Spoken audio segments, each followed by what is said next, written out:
तुम एक बालक को जन्म दोगी। कैसे? मरियम ने पूछा।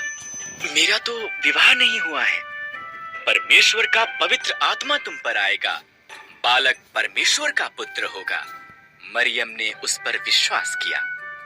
मरियम की मंगनी यूसुफ के साथ हुई थी, पर उसने उसकी कहानी पर विश्वास नहीं किया। इसलिए स्वर्गदूत उसके पास भी आया।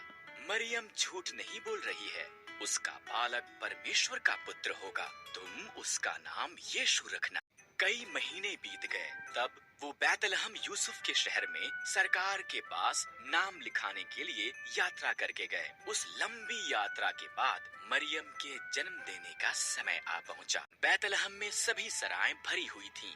इस तरह से परमेश्वर का पुत्र एक अस्तबल में पैदा हुआ, कपड़ों में लपेटा गया और एक घास के बिस्तर पर रखा गया। उन्होंने उसका नाम यीशु रखा। उस रात को एक स्वर्गदूत बैतलहम के निकट पहाड़ियों में कुछ चरवाहों पर प्रकट हुआ। सुसमाचार, स्वर्गदूत ने कहा, तुम्हारा उद्धारकर्ता पैदा हुआ है। वो बैतलहम में एक चरनी में रखा हुआ है। अचानक और स्वर्गदूत प्रकट हुए, इतने ज्यादा कि उनसे पूरा आकाश भर गया।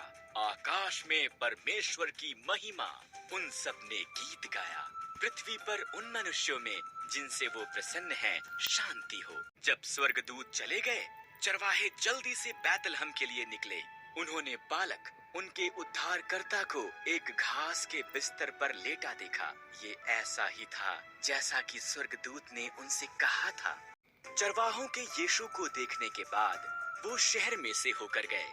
वो बहुत उत्साहित थे।